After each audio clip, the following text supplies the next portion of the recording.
Scogophobia is the fear of being seen. Fear of being seen. The fear of being seen. When you have a fear of being seen. Overcoming the fear of being seen was hands down one of the hardest things I've overcome. The thing about having a fear of being seen is, on the surface you say, I have a fear of being seen, but deep down, you want to be known. I wanted to be an entrepreneur. I wanted to make content so bad, but every single time I would try to make a story or post on Instagram, I would feel so triggered inside my body. I'm an expert on all things overcoming, pretending, hiding, and people pleasing, and this is what you need to know. A fear of being seen is just a desire to be safe. You just want to be protected.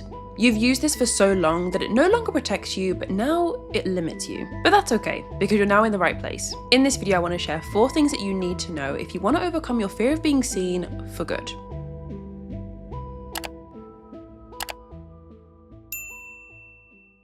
Hey, if you're new, welcome to the crazy corner of the internet. I'm your host, Christina, and I help people stop shrinking and start living. Today, we are talking all things fear of being seen, hating being in the spotlight, hating your birthday, feeling so uncomfortable when people draw attention to you, wanting to be recognized and known and appreciated and celebrated, but low-key hate anything that draws attention to you. I know this experience all too well, and as someone now who feels very comfortable with a bit of spotlight, being the center of attention, being called on in the meeting, being told to present my ideas in front of a whole bunch of people, I've made peace with things, and I want to share what really helped me, and hopefully it helps you too. Let's start off with rule number 101 when it comes to overcoming a fear of being seen.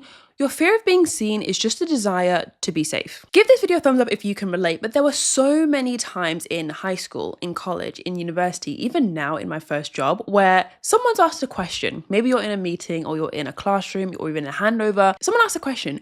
You know the answer, but give this video a thumbs up if you still just stayed silent. Like, you don't want to say anything because you're terrified of, oh, what if I miss something and actually I'm wrong? What if I get it wrong in front of everyone? This is your desire to be safe kicking in. And recently I was talking to one of my coaching clients about this. A lot of the time, when we're holding ourselves back from doing certain things, like we're scared to make a move in a certain direction or scared to say the right answer that we know is right. When we're younger, so many of our, what I call potent emotional experiences that you remember so vividly because of how they made you feel. Maybe it was a moment on the playground where your crush laughed at you and made fun of you. Or maybe a moment in high school where something else happened and you just felt so ashamed. A lot of these potent emotional experiences are hardwired in your brain. You remember them for a reason. And maybe you have a moment in mind, just as I've said it now. A lot of our behaviors that are motivated by the fear of being seen are trying to protect us from experiencing these potent emotional experiences all over again. You don't want to have that gut-wrenching feeling of being laughed at by everyone all over again. You don't want to have that feeling of being humiliated all over again. So rather than speak up and be brave, like we know we should, these are all little small things, but we're so terrified of experiencing these old emotions and experiences all over again. And I was telling my client that a lot of these emotional experiences, especially these really tough ones, they stick with us either because of intensity or repetition. If the emotion was that intense and that scary and that overwhelming, it really will stick with us and we will remember it. So that's intensity. But on the other hand, sometimes it's just repetition. You are told over and over again that you're stupid or that you don't know what you're doing. Back to my main point. Your fear of being seen is just the desire to be protected and be protected from a lot of these tough emotional experiences that you've once experienced. A lot of the time when you are trying to protect yourself from these things, you have this fear of being seen, this uncomfortable, gut-wrenching, visceral, physically uncomfortable feeling of being in the spotlight and having eyes on you. I was talking to another client about this. A lot of the times, this fear that you have is just a fear of someone else confirming your biggest insecurity. Because chances are, you're actually at peace with being in the spotlight when it's something that you're confident in or you're really good at. You get this domain or department you're actually an expert in.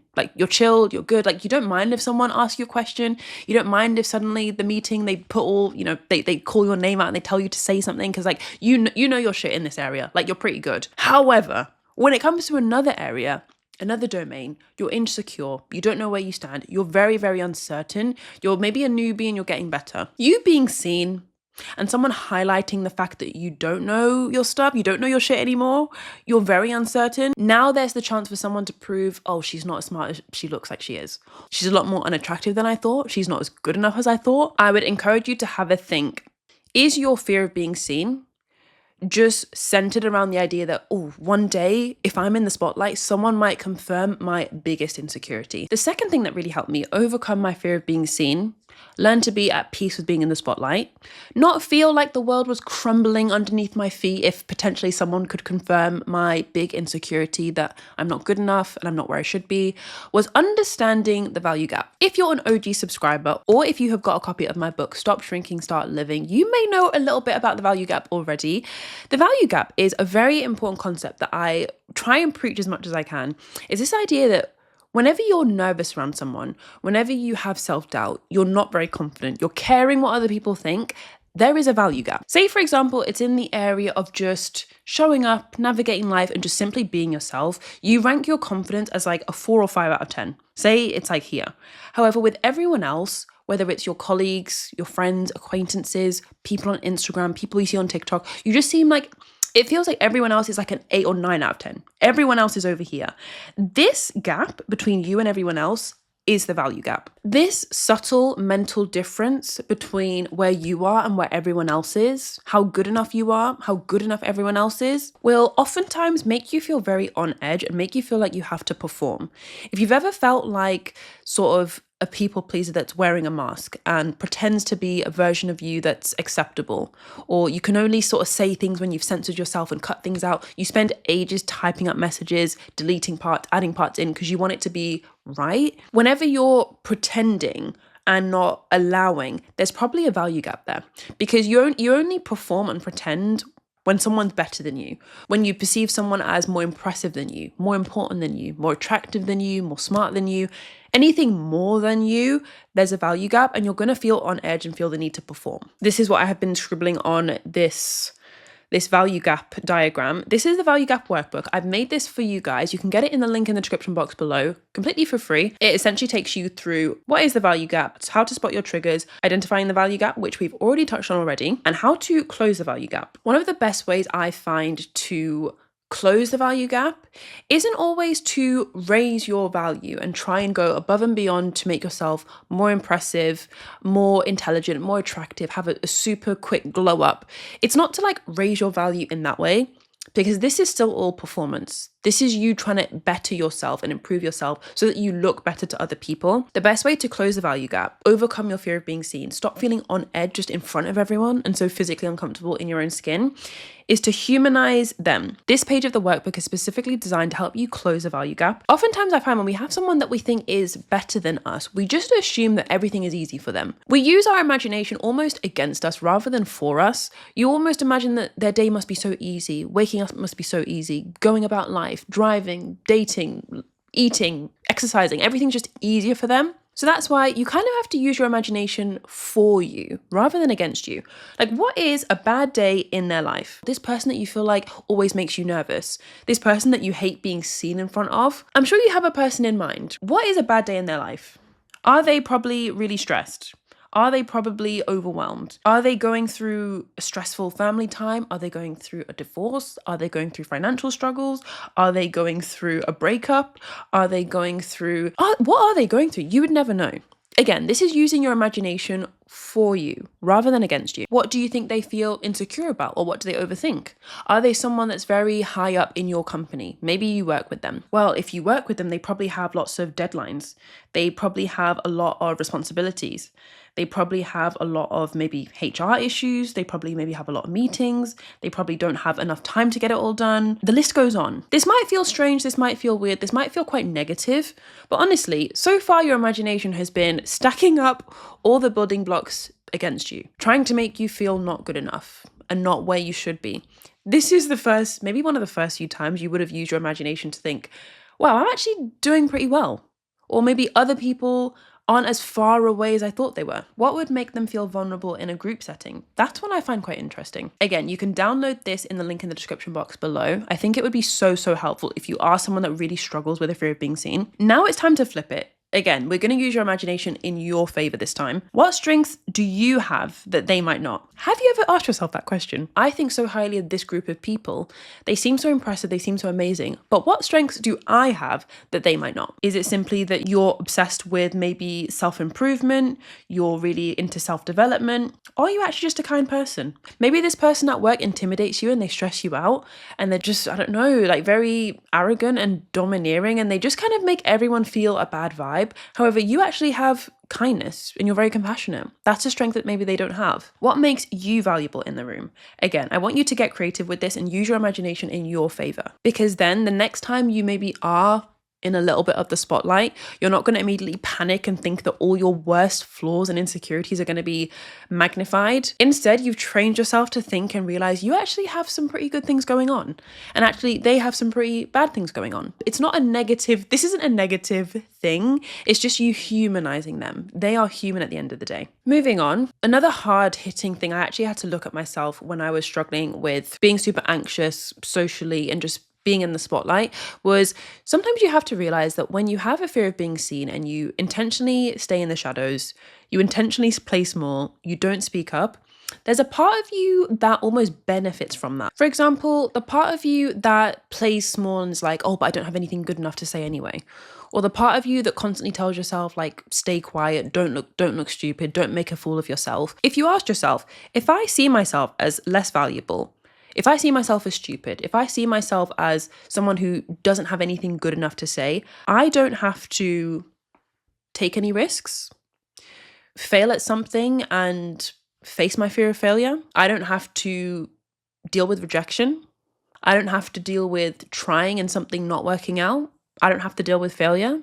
I don't have to deal with people seeing the real me. There's a part of you that weirdly gains something from playing small and almost using this fear of being seen. Or on the flip side, again, it's a desire to be protected. There's a part of you that's gaining something from being protected, because if I stay protected, I never have to fill in the blank. That's what this exercise helps you with. Because strangely, no matter how uncomfortable it is for you to be in the spotlight and weirdly see yourself as lower down on the value gap and see yourself as less valuable, believing they're better than me protects me from... What are you protected from? If you stay in the shadows, if you play small, what are you protected from? I know for me, it was risking like being excluded or being, pushed away from people. I never have to be rejected if I never even show you my true self. And the thing about having a fear of being seen is that even though you're protected, you're bubble wrapped from the trials and tribulations of life, the rejections and the judgment. Because you feel like you're not good enough, you hold back from things. For example, because I thought I wasn't good enough, I held back from putting myself out there, going out my comfort zone, meeting new people, cracking jokes and just being myself. It's probably a long list of things that you would be able to do if you just finally started feeling safe. Earlier when I was saying your fear of being seen is rooted around someone confirming your biggest fear, like being in the spotlight and finally someone seeing that, oh, she doesn't know what she's talking about. She's not even that smart. She's actually pretty stupid. She's really boring. Whatever it is that your biggest fear is, I learned the hard way, having navigated this for so many years, that your fear of being seen dissolves when you actually just feel safe having other people know what your biggest fear is. And I don't mean go out and tell people, like don't go like broadcasting what your biggest fears are, but just a part of you in your mind. The fear of being seen dissolves when you're like, I'm at peace if people think that I don't know what I'm doing. I'm at peace if people think that I'm not very prepared. I'm at peace if people think that I am behind in life. You keep being tense and nervous around this fear, and you're so like anxious whenever the fear of this can come up again, and you're like so terrified each time you're met with it. But actually, I found it dissolved for me when I was actually just, oh, well, if they find out, then whatever. If you find out I'm boring, well, cool. I feel safe with that belief. I feel safe knowing I'm boring. I accept that I'm boring. Or nowadays at work, when I sometimes end up in a meeting, I have to present like a case and I have to try and sound very confident and present like I know all the facts of this patient and I have to present. And before I used to be very nervous about this. I used to have a fear of being seen in these cases. Whereas now I'm actually at peace. People might look at me and be like, Christina doesn't know what she's talking about. I am at peace with that now. I'm at peace with the fact that someone might look at me and be like, she's not that clever. Like, this girl doesn't know what she's talking about. She's stupid. Like, who does she think she is? I'm okay with that now. I'm at peace with that. I feel like when you release pressure on yourself to try and convince people that you're not this, convince people that you're not boring. Oh, guys, but I am smart though. And I'm not stupid. I'm trying to convince you. Like, you're trying and you're doing and you're keeping quiet and you're playing small, trying to convince. Actually, you can just let go of all of that. Your fear of being seen is just a fear of being misunderstood. Like, you're so deeply invested in making sure that people see you a certain way. You don't want to be misunderstood. Your biggest fear of being seen as stupid. And so you're doing everything in your power. You're doing the absolute most to not be seen as stupid. And one of the last exercises on this workbook, which I think is super important, is if I let go of this belief that I have to force and convince people that I'm not all these negative things, I might finally feel, maybe you'll finally start to feel free. Maybe you'll finally start to feel lighter. Maybe you'll finally start to feel at ease. If you let go of this belief that you're not good enough, you might finally feel, what is that for you? Because honestly, if we're keeping it 100, if you're convincing and moving and doing the most, trying to convince and keep yourself small to prove that you're not stupid or that you're not boring, there's a part of you that must believe it to be true. There's a part of you that must really, really, really think that, oh, I am this boring. I am this weird. I am this just not good enough, that you're like proving it so much not to be true. Like you're going out of your way and all this stuff. It's just because it's true doesn't mean that that's a bad thing. The only issue here is that it's true, but you don't like the fact that it's true. This is where all this resistance is coming from. This is where the fear of being seen is coming from. The fear of being in the spotlight, the people confirming your biggest insecurity. The fact that it's true isn't the problem. The fact that you're boring isn't actually the problem. It's the fact that you're boring and you're not at peace with the fact that you're boring. And the final key piece to overcoming a fear of being seen for me was understanding that you don't have to live as the image that people have of you. There are probably millions of different versions of you that exist in the world, inside people's heads.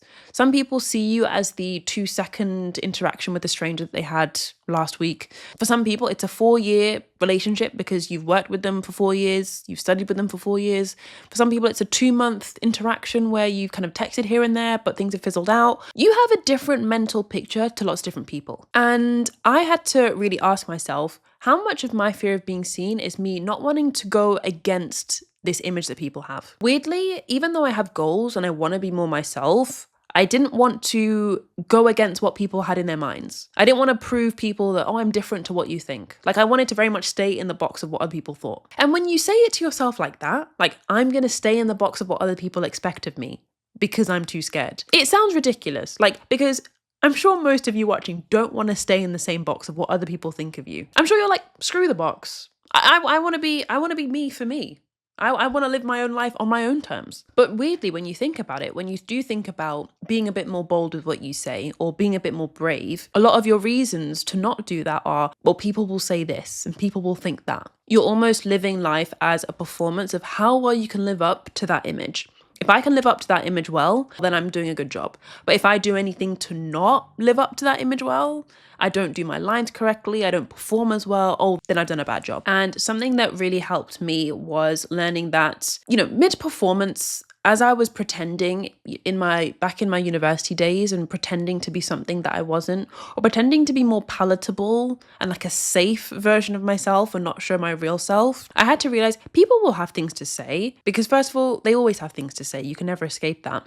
But people will have things to say when I start to act differently, when they start to see, oh, she has a YouTube channel now, or she's got 30 subscribers, who does she think she is? People will see that I'm like filming myself and I'm recording in the library. Like, people will have things to say. And I slowly, on a small level, like small steps, I had to tell myself, like, Christina, you have to just feel safe knowing this. Christina, people can see you recording yourself and you can still be safe. People can see that you're acting differently and you're still safe. People can see that you're not living up to what they expected and you're still safe. Because when you think about it, a fear of being seen is still very much a fear. There's a part of you that does not feel safe. So much of this process for me was like teaching myself how to feel safe in what I'm doing. Like, you can say something wrong in a meeting. You're not going to die. You're safe. You can crack a joke. Maybe someone laughs, maybe no one laughs, and it's crickets. You feel safe. It's okay. You want to start a blog and you're starting to post your first few posts, press publish. It's okay, you're safe. So much of this work is you having this huge fear of people seeing your biggest insecurity, which like you already think it's real. You already know it's real. You're proving and convincing and trying your hardest to prove that it's not real. Honestly, you get so much relief from just accepting it and being like, people can see this fear that I have. It's safe. Like, I am safe and I accept myself. A lot of the things that I touched on in this video do overlap quite a lot with, I guess, general social anxiety and social awkwardness. If you like this video, you might enjoy my 3 weird things I did to overcome social anxiety video. I really hope you enjoyed this video and I really do hope it was helpful. This was a huge battle that I had to overcome myself, and I hope some of the things I shared helped you guys too. I'll see you guys in the next one. Bye.